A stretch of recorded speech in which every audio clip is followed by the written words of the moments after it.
সপ্তমী এলে পরেই আমার প্রতিদিনের প্রতি বছরের এই অনুষ্ঠান আমি অভ্যস্ত হয়ে গিয়েছি।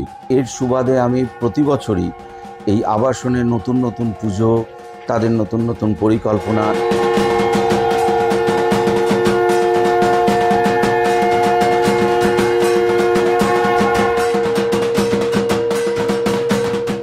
এতগুলো বন্ধুবান্ধব একসাথে, এতগুলো অভিনেতা অভিনেত্রী, এবং বছরে প্রায় কয়েকজনের সাথে আমাদের যেভাবে দেখা হয় আর কি কাজের সূত্রে, আজকের দিনে তাদের সাথে আমাদের একদম অন্যভাবে একটা দেখা, অন্যভাবে সময় কাটানো। এবং